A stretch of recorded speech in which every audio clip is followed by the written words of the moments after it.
Bienvenue sur mon blog. Aujourd'hui, j'ai envie de te faire voyager. On va réaliser des petites verrines à l'italienne tous les deux. Je suis certaine que tu vas adorer. C'est un plat à la fois frais et savoureux. Je vais en préparer pour les élèves du studio. Quand ils verront mes verrines, ils en resteront bouche bée. C'est une recette rafraîchissante et vraiment amusante. Elle est comme Federico. Tiens, je vais la lui dédier. Il devrait apprécier ces petites verrines vu ses origines italiennes. Je me souviens d'un jour où il avait chanté Luz Camara et Action. C'est incroyable, toute cette énergie.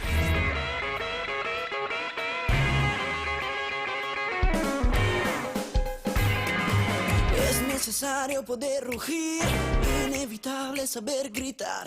Es importante para sentir, imprescindible para cantar. Cura la fiebre y te hace bien. Al escenario y a disfrutar. Mueve la pelvis en su vaivén. Por el vértigo y a bailar. Luz, cámara y acción. Luz, cámara y acción. Muy precisos, movedizos. Con los pies levanta el piso. Luz, cámara y acción. Luz, cámara y acción. Como la luna quiero brillar. Hasta las piedras quieren bailar. L'énergie que déploie Federico est impressionnante.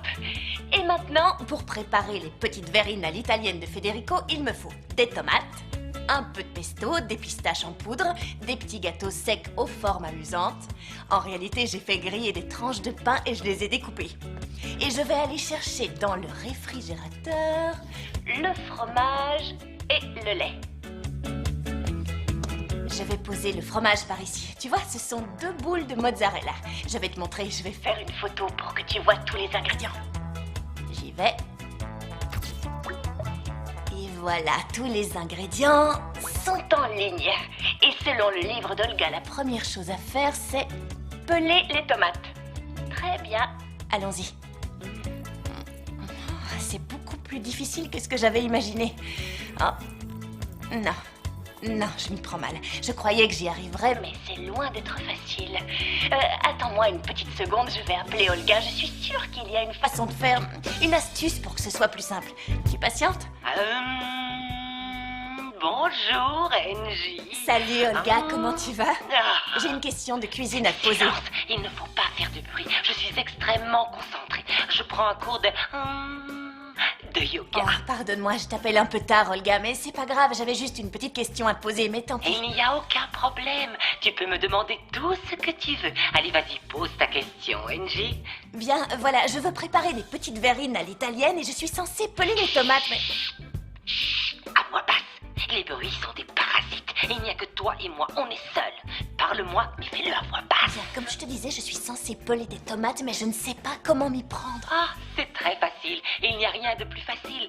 Tu prends une tomate, Oui. tu fais une incision en forme de croix sur le dessous et tu la plonges pendant 30 secondes. Et tu sais où?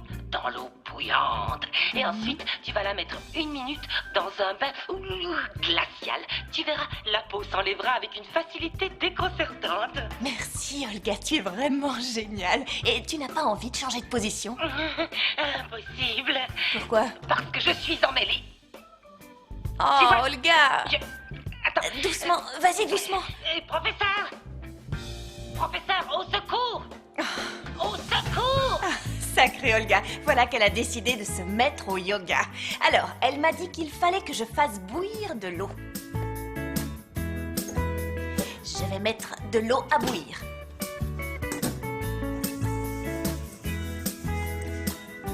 Voilà, je mets mon eau à bouillir.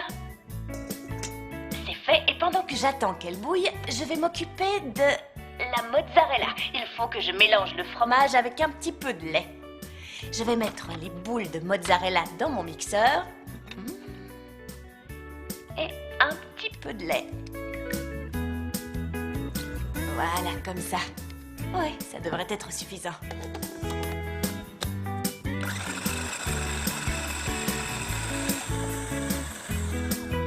Et voilà le travail. J'ai rajouté un petit peu de lait parce que je me suis rendu compte que le mélange n'avait pas la bonne consistance. J'ai fini de mixer ma crème de fromage, ma crème de mozzarella. Elle est prête à être utilisée. Mais avant toute chose, comme a dit Olga, je vais faire une incision, une croix sur les tomates.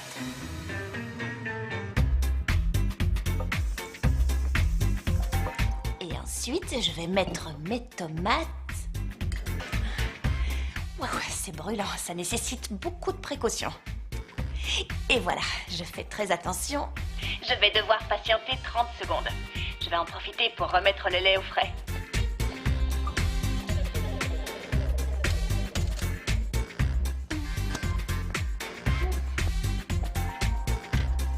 Parfait. Toujours en faisant très attention, je plonge les tomates dans l'eau froide.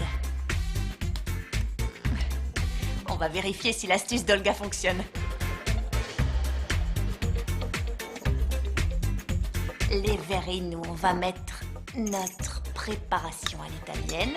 Tu as vu ça? Elles sont vraiment trop mignonnes. Alors, voyons ce que ça donne. Ah, je m'en doutais, Olga est une magicienne. La peau s'en va presque toute seule. Et il ne me reste plus qu'à couper les tomates.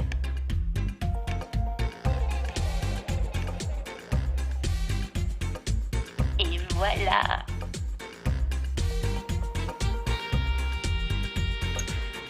Je mets d'abord les tomates. J'ajoute une pincée de sel. Tu es toujours là?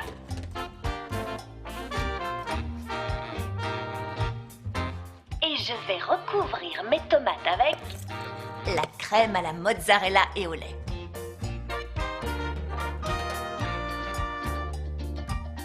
Le pesto.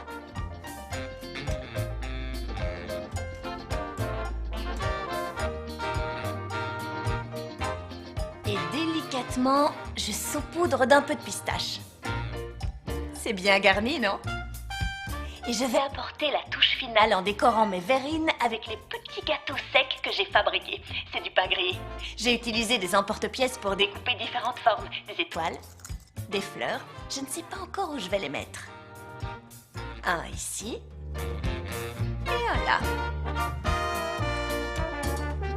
Oh, trop mignonne, ma recette italienne! Je vais te montrer ce que ça donne.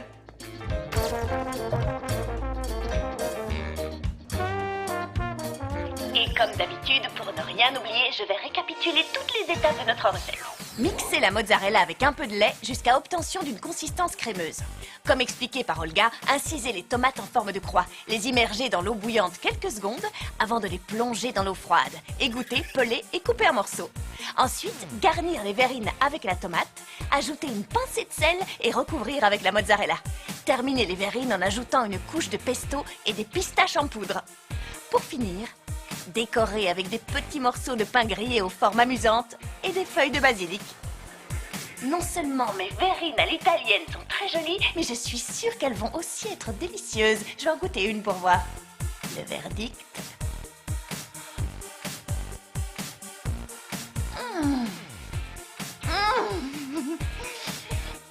Oh, c'est trop bon.